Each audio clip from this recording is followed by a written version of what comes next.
श्रीमद् भगवद गीता यथारूप अध्याय प्रथम कुरुक्षेत्र के युद्ध स्थल में सैन्य निरीक्षण। श्लोक संख्या 3। अनुवाद एवं तात्पर्य। कृष्ण कृपा मूर्ति श्री श्रीमद् अभय चरणारविंद भक्ति वेदांत स्वामी प्रभुपाद द्वारा।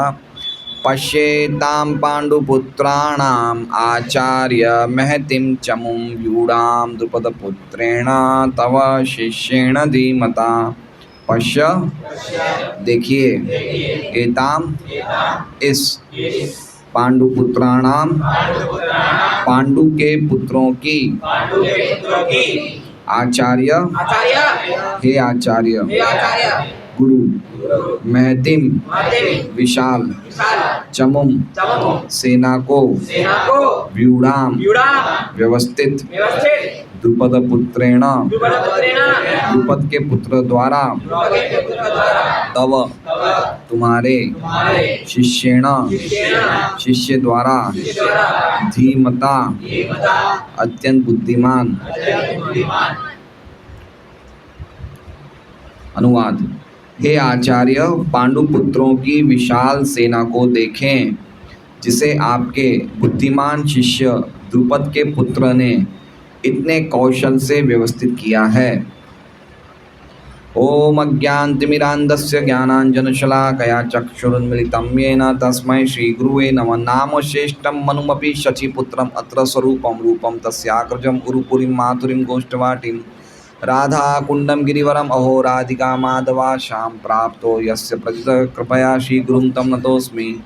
वन्देऽहं श्रीगुरो श्रीयुतः पदकमलं श्रीगुरून् वैष्णवांश्च श्रीरूपं साग्रजातं सैगण्डगुणान्वितं तं सजीवं साद्वैतं सावधूतं परिजनसहितं कृष्णचैतन्यदेवं श्रीराधा कृष्णपादान् सैगणललिता श्रीविशाखान्वितांश्च।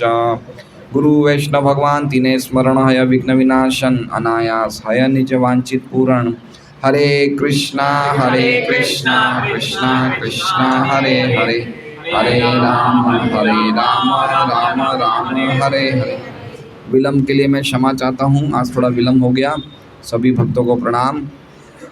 तो हमारी भगवद गीता की पुनः हमने भगवद गीता की जो शिक्षा शुरू करी है उसकी श्रृंखला में हम आज तीसरा श्लोक कर रहे हैं।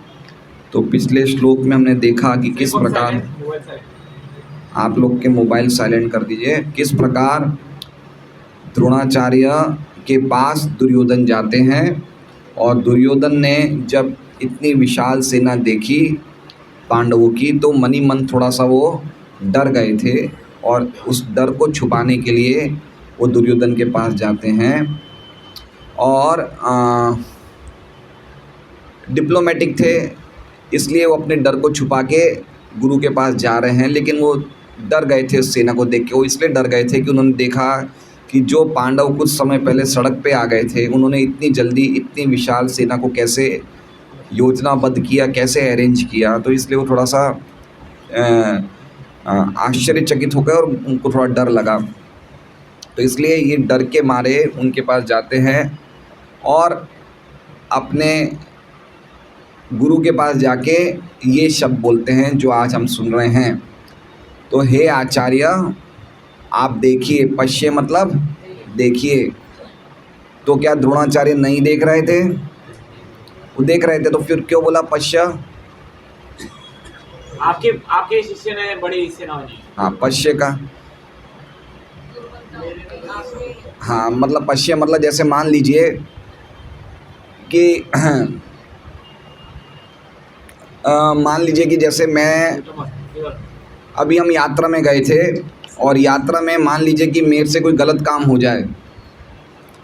जैसे मान लीजिए कि होटल में मैंने सबको ठहराया और उस होटल में पानी भी नहीं आ रहा है, बिजली भी नहीं आ रही है। तो गोपाल बिन प्रभु मुझे आते हैं और लेके आते हैं, बोलते पश्चेताम देखिए आपने जिस होटल में ठहरा उसकी हालत देखिए, देखा आपने। तो ये क्या हो रहा है, ये उनको आदर नहीं दे रहे, उनको इंसल्ट कर रहे हैं, है ना। तो उस हिसाब से द्रोणाचार्य इस श्लोक में दुर्योधन इस श्लोक में द्रोणाचार्य को इंसल्ट कर रहे हैं, है ना। देखो क्या कर दिया तुमने, क्या बोलना चाहते हैं? देखो ये क्या किया आपने, है ना, देखो क्या कर रहे हो आप। क्यों बोला ऐसा? क्योंकि शिष्य ने। आचार्य महतिम, आचार्य है आचार्य, आप आचार्य कहलाने लोग नहीं, कहलाने योग्य नहीं, आप बुद्धू हैं आप। ये बोलना चाहते हैं इनडायरेक्टली द्रोणाचार्य।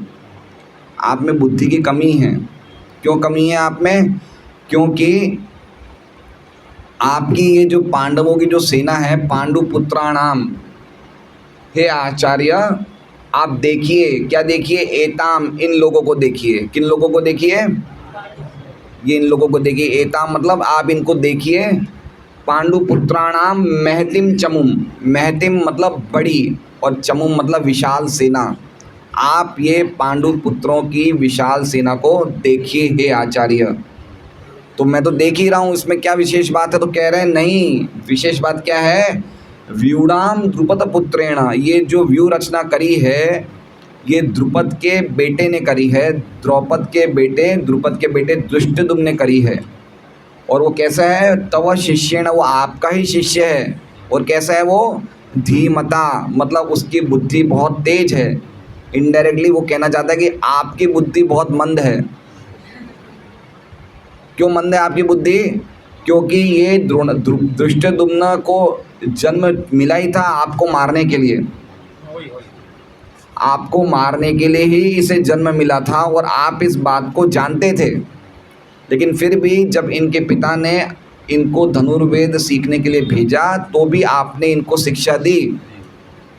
तो आप मंद बुद्धि के हैं और ये तेज बुद्धि का है। तो ये बोलना चाहते हैं।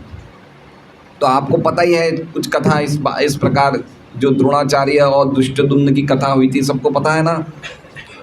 द्रोणाचार्य और द्रुपद की, दोनों बहुत अच्छे मित्र थे, साथ में भरद्वाज मुनि के आश्रम में पढ़ते थे और दोनों की मित्रता बहुत पक्की थी। उसके बाद धीरे धीरे जब वो आश्रम से बाहर गए तो द्रुपद बहुत बड़े राजा बन गए और द्रोणाचार्य आर्थिक रूप से बड़े कमज़ोर थे पहले से ही। तो उनको दूध भी पीने को नहीं मिलता था, दूध के बदले वो चावल का मांड पीते थे। इतनी स्थिति, उनकी आर्थिक स्थिति इतनी कमज़ोर थी। तो उनकी धर्मपत्नी ने कहा, उनकी धर्मपत्नी कौन है? सत्यवती। कृपाचार्य की सिस्टर, बहन। उन्होंने कहा कि आपके मित्र बड़े धनी हैं, आपके मित्र से कुछ सहायता मांगने जाइए आप। तो द्रोणाचार्य सहायता मांगने के लिए अपने बचपन के मित्र द्रुपद के पास जाते हैं और द्रुपद से सहायता मांगते हैं। तो द्रुपद क्या कहते हैं कि मित्रता बराबरी वालों में होती है और तुम मेरे बराबर नहीं हो, तो मैं तुम्हें कुछ भिक्षा चाहिए तो मैं दे देता हूँ। तो द्रोणाचार्य को बहुत इंसल्टिंग फील हुआ, उन्हें बहुत ही अपमानजनक महसूस हुआ और द्रोणाचार्य वापस आ जाते हैं, लेकिन वो इस अपमान को भूलते नहीं हैं। तो एक बार भीष्म पितामह अपने कुमारों के लिए, पांडवों के लिए और कुरुओं के लिए, मतलब तब तो बच्चे थे ये सब, तो उनके लिए एक अच्छा योग्य शिक्षक ढूंढ रहे थे कि कौन इनको अच्छी धनुर्वेद सिखा सकता है, धनुर शिक्षा कौन अच्छी दे सकता है। तो एक बार ये लोग बच्चे आपस में खेल रहे थे, कुमार सब खेल रहे थे, तो इनकी गेंद कुएं में गिर जाती है। गेंद कुएं से निकल नहीं पाती, तो वहीं पे से ये द्रोणाचार्य गुजर रहे थे। तो द्रोणाचार्य बोले, तुम क्षत्रियों के बच्चे हो, गेंद को कुएं से नहीं निकाल सकते हो। बोले लाओ मैं निकालता हूँ। तो द्रोणाचार्य ने, हम वो सीख वाली झाड़ू होती है ना, वो डंडी वाली, जिसे कल सरकंडे बोलते हैं, तो इन्होंने, द्रोणाचार्य ने एक सीख फेंकी तो सीधी गेंद पे टिक गई वो, और दूसरी सीख फेंकी तो सीधी वो पहली सीख के ऊपर लग गई। ऐसे सीख फेंकते गए ऊपर तक सीख आ गई और सीख से खींच ली गेंद। तो भीष्म समझ गए कि कोई सामान्य व्यक्ति नहीं है, तो भीष्म ने इनको अपना शिक्षक बना दिया, इनको बच्चों का, कि भाई आप इनको प्रॉपर ट्रेनिंग दीजिए धनुर्वेद की। तो ऐसे 100 कौरवों को और 5 पांडवों को द्रोणाचार्य ने सिखाया। और फिर जब इनकी शिक्षा पूरी हुई तो इन्होंने गुरु दक्षिणा मांगी। तो पहले इन्होंने कहा कि आप जीवित पकड़ के लेके आओ द्रुपद को। तो सबसे पहले 100 कौरव जाते हैं और उनको द्रुपद हार के भगा के, मार मुर के भगा देते हैं इनको। फिर 5 पांडव जाते हैं और पांचों पांडव उनको हरा देते हैं और द्रुपद को जीवित पकड़ के ले आते हैं। और फिर द्रोणाचार्य जो है उनसे बोलते हैं कि आपने मुझे कहा था कि मैं अभी आपकी बराबरी में नहीं हूँ, तो अब आपको मुझे आधा राज्य देना पड़ेगा। तो द्रुपद ने अपना आधा राज्य द्रोणाचार्य को दे दिया, लेकिन उनकी मित्रता कभी हुई नहीं। तो आधा राज्य देने के बाद फिर द्रुपद ने एक ऐसा यज्ञ किया जिस यज्ञ से द्रौपदी निकली। यज्ञ की अग्नि से द्रौपदी प्रकट हुई और धृष्टद्युम्न प्रकट हुई। तो द्रौपदी के लिए था कि यही मृत्यु का, अरे इस बड़े युद्ध का कारण बनेगी, महाभारत युद्ध का कारण बनेगी। और धृष्टद्युम्न इसी उसने द्रुपद ने इसी इच्छा से प्रकट किया था धृष्टद्युम्न को कि ये आगे द्रोण को मारेगा। द्रोण को धृष्टद्युम्न मारता है और बाद में अश्वत्थामा धृष्टद्युम्न का वध करता है। तो ये बातें द्रोणाचार्य को पता थी, लेकिन वो एक उदार ब्राह्मण थे और ब्राह्मण का गुण होता है कि कोई भी उसके पास आता है तो कोई भी प्रकार की शिक्षा को वो बचाता नहीं है। पूरा कम्प्लीटली ऐसा नहीं सोचता कि मैं खाली 90% बताऊंगा, 10% नहीं बताऊंगा। चूँकि वो उनके पास शिक्षा के लिए आए थे तो उन्होंने 100% सबके सब रहस्य धनुर्वेद के धृष्टद्युम्न को दिए। तो इसलिए इस बात पे व्यंग्य कर रहे हैं, कटाक्ष मार रहे हैं। कौन मार रहे हैं कटाक्ष? दुर्योधन अपने गुरु के सामने कटाक्ष मार रहे हैं। देखिए उनको गुरु से कैसे डील करना चाहिए वो नहीं पता, है ना। दुर्योधन डिप्रेस हुए इतनी बड़ी सेना को देख के, और वो कटाक्ष मार के द्रोणाचार्य के पास गए। अर्जुन डिप्रेस हुए लड़ाई के पहले, लेकिन वो शरणागति के भाव से कृष्ण के पास गए। तो दोनों शिष्य हैं, दोनों अपने अपने गुरु को अप्रोच करते हैं, लेकिन एक का अप्रोच करने का स्टाइल क्या है और अर्जुन का अप्रोच करने का स्टाइल क्या है। एक की भावना थी शरणागति की और एक की भावना थी कूटनीति की। अपने गुरु के सामने कटाक्ष करना, गुरु को इंसल्ट करना, गुरु को दोष बताना कि देखो तुमने क्या गलती कर दी, है ना। तो ये बहुत इम्पोर्टेंट श्लोक है जिसे हमें समझना चाहिए कि कभी भी शिष्य को गुरु के सामने जो है इंसल्टिंग वे में दोष बताते हुए कभी भी ऐसा व्यवहार नहीं, स्वभाव ऐसा प्रकट नहीं करना चाहिए। बहुत रिस्पेक्ट होनी चाहिए गुरु के प्रति, है ना। कल मुझे बहुत अच्छा लगा, चूँकि मैं तो गुरु नहीं हूँ लेकिन फिर भी शिक्षा देता हूँ थोड़ी बहुत, बाकी मैं गुरु की स्थिति मेरी नहीं है। कल लक्ष्मी नरसिंह प्रभु का फ़ोन आया शाम को 3:30-4 बजे और बोले प्रभु जी मेरे से आज एक अपराध हो गया। मैंने बोला क्या अपराध हुआ? बोले पिछले 8 सालों में पहली बार ये गलती हुई। मैंने बोला क्या गलती हुई बताइए? बोले हमारे घर के पास में एक खेत था और खेत में कोई हमारे मित्र के कोई ज्वार की फसल थी, तो उसने छाछ बनाई थी और छाछ में वो ज्वार थोड़ा डाल दिया, और छाछ ज्वार पता नहीं कुछ पीते होते हैं कि क्या पीते होंगे गांव में, हमें तो पता नहीं। तो बोले आप पीजिए, तो मैंने उनको मना किया, फिर उन्होंने ज़बरदस्ती की तो मैंने पी लिया। तो वो भगवान को भोग लगावा नहीं था, इसलिए मुझे बड़ा दुख हो रहा है कि मैंने आज 8 सालों में भगवान का प्रसाद बिना लिए पी लिया। अब उन्होंने इतना बड़ा कोई अपराध नहीं किया था, क्योंकि छाछ और ज्वार, कच्ची ज्वार, कोई पका हुआ भोजन तो था नहीं, लेकिन उनको इतना अफसोस था कि ये भी भगवान को भोग नहीं लगा हुआ है। कभी कभी हम लोग कहीं जाते हैं प्रचार के लिए तो कभी कभी जूस पीना पड़ता है या संतरा पीना पड़ता है, लेकिन वो इतने पक्के हैं कि वो भी नहीं खाते हैं। और पहली बार कल उन्होंने ऐसा किया तो उनको बड़ी मन में ग्लानि हुई और उन्होंने मेरे से पूछा कि आप मुझे बताइए पश्चाताप क्या है इसका, मुझे क्या प्रायश्चित करना है। तो मैंने कहा कोई बात नहीं, आप थोड़ा दृढ़ रहिए कि आगे से आप ये ऐसा कच्ची चीज़ भी नहीं खाएं, भगवान को भोग लगावे लें। तो बोले और कोई प्रायश्चित नहीं? और कोई प्रायश्चित नहीं, वो आप 16 माला कर रहे हैं, 4 नियम कर रहे हैं, अपने आप में सबसे बड़ा प्रायश्चित है, खाली इतनी दृढ़ता रखें। तो मुझे बहुत अच्छा लगा कि उन्होंने इतने के लिए पूछा मुझे। देखिए ये भावना होनी चाहिए कि भाई हमें जिससे शिक्षा मिल रही है उसके प्रति हमारी क्या भावना होनी चाहिए, है ना। लोग कोई पूछता है खा पी के खमन डोसा क्या खांडवी वाणी खा पिया लेते हैं, बोले प्रभु जी को नहीं बोलना चुपके से। लेकिन उन्होंने इतना सा काम किया, लेकिन उन्होंने क्या भावना थी उनकी, है ना। तो ये सीखने जैसी बात है। कभी उन्होंने बाहर का खाया नहीं, और पहली बार ऐसा, वो भी इतना कोई बड़ा नहीं, ऐसा नहीं है कि कुछ होटल में जाके कुछ मंचूरियन खा गए या कुछ रोटी सब्जी खा ली, ऐसा नहीं है। कच्चा ज्वार छाछ पी ली, उसमें भी उन्होंने फ़ोन किया। तो पॉइंट ये है कि चाहे हम लोग कितने ही बड़े शिष्य क्यों ना हो जाएं, लेकिन गुरु के सामने हमेशा मूर्ख बनने में ही हमारी भलाई है, मूर्ख बने रहना चाहिए। चैतन्य चैतामृत में एक बहुत अच्छा वर्णन है। माधवेंद्रपुरी जो ईश्वरपुरी के गुरु थे, चैतन्य महाप्रभु के परम गुरु, चैतन्य महाप्रभु के गुरु थे ईश्वरपुरी और उनके गुरु थे माधवेंद्रपुरी।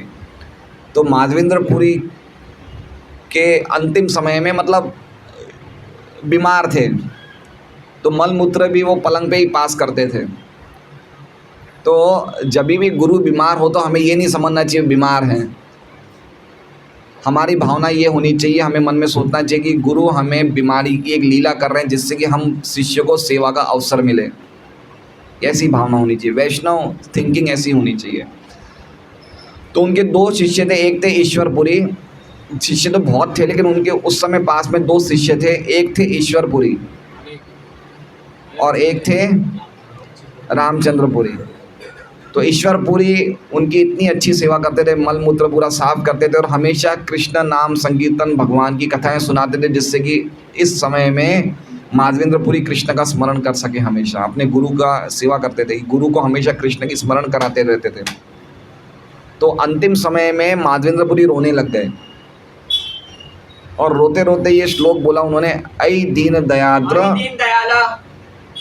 ऐ दीन दयाद्र नाथ हे मथुरा नाथ कदावलोक से हृदय तद अलोक काद्रम दयित ब्राह्म्य किम करोम्यम, कि हे मथुरा के नाथ, हे दीन दयाल, अब आप मुझे वापस कब मेरी तरफ देखोगे। तो ये वो प्रेमवश भगवान के विरह में, प्रेम में वो रो रहे थे, तो वो परम आनंद में थे। लेकिन उनको रोते हुए देख के उनके एक दूसरे शिष्य थे रामचंद्रपुरी, उन्होंने कहा कि आप ब्रह्म में, हमेशा ब्रह्म में रहिए, ब्रह्मानंद में रहिए। ब्रह्मानंद मतलब समझ रहे हैं, ब्रह्म के आनंद में रहिए, निर्विशेष ब्रह्म के आनंद में रहिए। आप क्यों रो रहे हैं, ये समय रोने का थोड़ी है। तो देखिए, शिष्य होके अपने गुरु को शिक्षा दे रहे हैं कि आप क्यों रो रहे हैं, आपको तो शरीर छोड़ने का टाइम है, तो आप तो ब्रह्म में, ब्रह्म के विचारों में रहिए। तो ये ऐसा बोलते ही माधवेंद्रपुरी ने बोला कि तू नालायक, निकल जा यहाँ से। वो परम आनंद में थे, भगवान के स्मरण में थे और उनको वो शिक्षा दे रहे कि आप ये क्या कर रहे हो, आप क्यों रो रहे हो। तो गुरु की शुद्ध भक्ति भावना में वो रुकावटें डाल रहे थे वो। तो गुरु के तिरस्कार से माधवेंद्रपुरी, माधवेंद्रपुरी के तिरस्कार करने के फल से रामचंद्रपुरी के हृदय में वासनाएं उत्पन्न हो गई और ज़्यादा फॉल्ट निकालने की जो वृत्ति है बढ़ गई उनमें। अपराध देखने की वृत्ति इतनी बढ़ गई कि बाद में जब वो जगन्नाथपुरी आते हैं तो चैतन्य महाप्रभु के भी आचरण में वो दोष देखने लग गए। तो जब हम गुरु अपराध करते हैं तो हमारे में दोष देखने की वृत्ति और बढ़ जाती है, और इतनी बढ़ जाती है कि हम भगवान में भी दोष देखने लग जाते हैं। तो चैतन्य महाप्रभु जब पुरी में, जगन्नाथपुरी में प्रसाद लेते थे तो बोलते थे, ये सन्यासियों को इतना क्यों खा रहा है। तो चैतन्य महाप्रभु ने उनके कहने से भोजन की सामग्री आधी कर दी। और फिर एक बार उनके घर जाते हैं चैतन्य महाप्रभु के, तो बहुत सारी चींटियाँ थी। तो बोले, ये सन्यासी हो गए, इसको कितनी जीवा का स्वाद है, मिठाई खाता है ये। तो देखिए, पॉइंट ये कहने का है कि गुरु के सामने कभी भी हमें ज़्यादा होशियार नहीं बनना चाहिए, हमेशा हमें मूर्ख बने रहना चाहिए और बिल्कुल विनम्रता से पेश आना चाहिए। और हम ये देख रहे हैं कि दुर्योधन किस प्रकार से पेश आ रहा है, अपने गुरु को इनडायरेक्टली वो बता रहा है कि आपकी बुद्धि मंद बुद्धि है, आपका शिष्य आपसे ज़्यादा होशियार है, ये बता रहा है।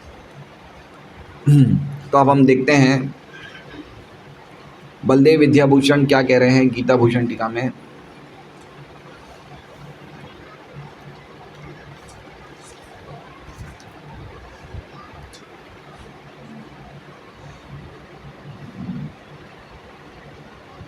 दुर्योधन ये सोच रहे थे कि द्रोण युधिष्ठिर के सामने और उनके भाइयों के सामने युद्ध नहीं करेंगे।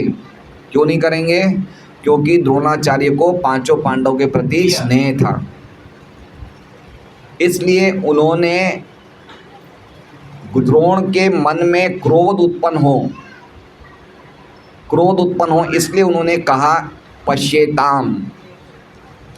पश्येताम का अर्थ समझ रहे हैं? पश्येताम मतलब वो बोलना चाहते हैं दुर्योधन द्रोणाचार्य को, वो देख तो रहे थे। पश्येताम मतलब एताम मतलब इनको देखिए। ऐसा क्यों बोले इनको देखिए? जिससे कि द्रोणाचार्य के मन में क्रोध आए। क्यों क्रोध आए? तो एताम बोलने का उनका मतलब है, बलदेव विद्याभूषण बता रहे हैं कि ये देखो, इनको आपने कल सिखाया था, इन बच्चों को आज ही आपके सामने लड़ाई करने आ रहे हैं। देखो इनकी ज़रूरत, देखो कितने इन लोग में अनादर की भावना है। कल आपने इनको सिखाया और आज आपके सामने शस्त्र लेके इतनी बड़ी सेना लेके आ रहे हैं। ये क्यों बोल रहे हैं द्रोणाचार्य?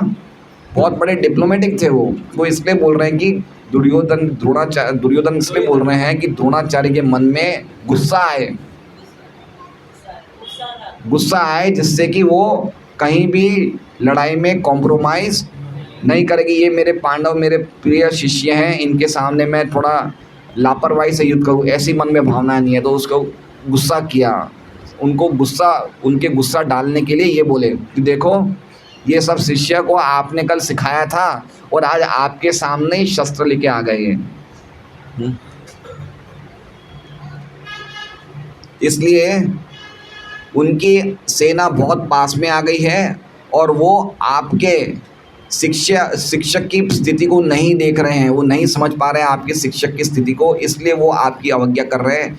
ऐसा बलदेव विद्याभूषण बता रहे कि दुर्योधन ने इस प्रकार से द्रोणाचार्य को कहा।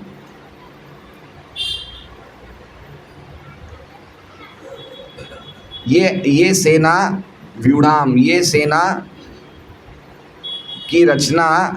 की व्यूह रचना द्रुपद के बेटे ने करी है।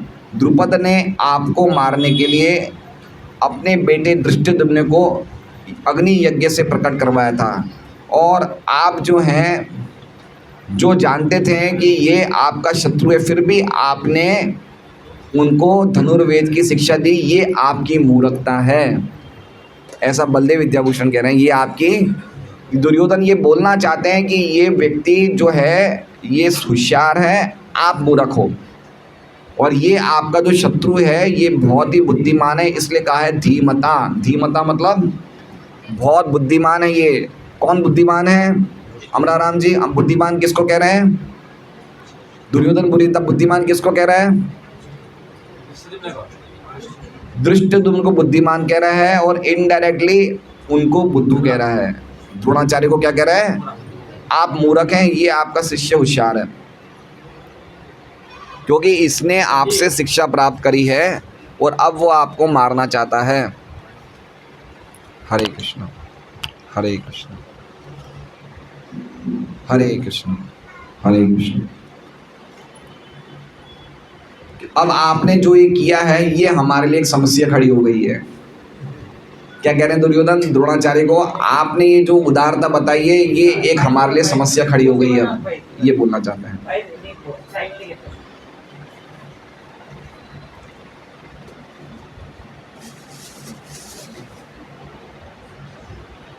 तो अब इसमें हम समझिए कि किस प्रकार दुर्योधन युद्ध के पहले द्रोणाचार्य के पास जा रहे हैं और किस प्रकार युधिष्ठिर युद्ध के पहले द्रोणाचार्य के पास गए थे। युधिष्ठिर भी गए थे, पता है? युधिष्ठिर ने युद्ध के पहले द्रोणाचार्य और भीष्म से प्रणाम करके आशीर्वाद मांगा, और आशीर्वाद में उनको क्या आशीर्वाद मिला? विजय भव। तो बाद में द्रोणाचार्य बोलते हैं कि अगर आप आशीर्वाद मांगने नहीं आते तो हम आपको श्राप दे देते हैं। देखिए युधिष्ठिर मांग रहे हैं, आशीर्वाद मांग रहे हैं, प्रणाम कर रहे हैं, लेकिन द्रोणाचार्य का क्या भावना है, उनका क्या मनोभावना उनकी कितनी ज़्यादा उनकी निकृष्ट है दुर्योधन की, ये इसमें पता चल रहा है। तात्पर्य, परम राजनीतिज्ञ दुर्योधन महान ब्राह्मण सेनापति द्रोणाचार्य के दोषों को इंगित करना चाहता था। अर्जुन की पत्नी द्रौपदी के पिता राजा द्रुपद के साथ द्रोणाचार्य का कुछ राजनीतिक झगड़ा था, जो हमने अभी चर्चा करी। इस झगड़े के फलस्वरूप द्रुपद ने एक महान यज्ञ संपन्न किया, जिससे उसे एक ऐसा पुत्र प्राप्त होने का वरदान मिला जो द्रोणाचार्य का वध कर सके। द्रोणाचार्य इसे भली भांति जानता था, किंतु जब द्रुपद का पुत्र धृष्टद्युम्न युद्ध शिक्षा के लिए उसको सौंपा गया तो द्रोणाचार्य को उसे अपने सारे सैनिक रहस्य प्रदान करने में कोई झिझक नहीं हुई। ये ब्राह्मणों का गुण होता है। ब्राह्मणों के क्या गुण हैं गीता में बताए हैं, शमो दमस तपो शौचम शांतिर आर्जवम एवच ज्ञानम विज्ञानम आस्तिक्यम ब्रह्म कर्म स्वभावजम। कोई अगर ब्राह्मण होते हैं वो सत्यनिष्ठ होते हैं और उनके गुण होते हैं कि कोई उनके पास क्षत्रिय आता है, द्रोणाचार्य की कंडीशन था कोई भी क्षत्रिय मेरे पास आएगा मैं उनको शिक्षा दूंगा, तो कोई क्षत्रिय आएगा उनको शिक्षा देंगे। तो धृष्टद्युम्न एक क्षत्रिय परिवार से थे तो उनको पूरी शिक्षा दी, यद्यपि वो जानते थे कि यही मेरा वध करने वाला है। उनको कोई भी शिक्षा में कोई भी चीज़ छुपाई नहीं। तो ये एक्चुअली में उनकी उदारता है, ठीक है। लेकिन दुर्योधन क्या कहना चाहता है कि ये आपकी दुर्बलता है। दुर्योधन क्या कह रहे हैं, ये आपकी मूर्खता है, लेकिन है उनकी उदारता।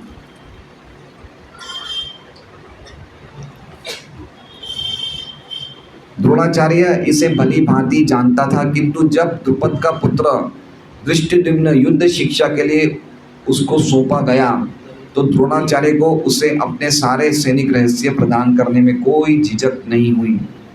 अब धृष्टद्युम्न कुरुक्षेत्र की युद्ध भूमि में पांडवों का पक्ष ले रहा था और उसने द्रोणाचार्य से जो कला सीखी थी उसी के आधार पर उसने ये व्यूह रचना की थी। दुर्योधन ने द्रोणाचार्य की इस दुर्बलता की ओर इंगित किया, जिससे वो युद्ध में सजग रहे और समझौता ना करे। इसके द्वारा वो द्रोणाचार्य को ये भी बताना चाह रहा था कि कहीं वो अपने प्रिय शिष्य पांडवों के प्रति युद्ध में उदारता न दिखा बैठे। विशेष रूप से अर्जुन उनका अत्यंत प्रिय एवं तेजस्वी शिष्य था। दुर्योधन ने ये भी चेतावनी दी कि युद्ध में इस प्रकार की उदारता से हार हो सकती है। तो अच्छी तरह श्लोक समझ में आ गया। हरे कृष्णा। श्रीमद् भगवद गीता यथारूप की जय। पांडवों ने पकड़ के लाया द्रोणाचार्य के साथ, तो उनकी तो मतलब दुश्मनी होगी, उनको पकड़ा है।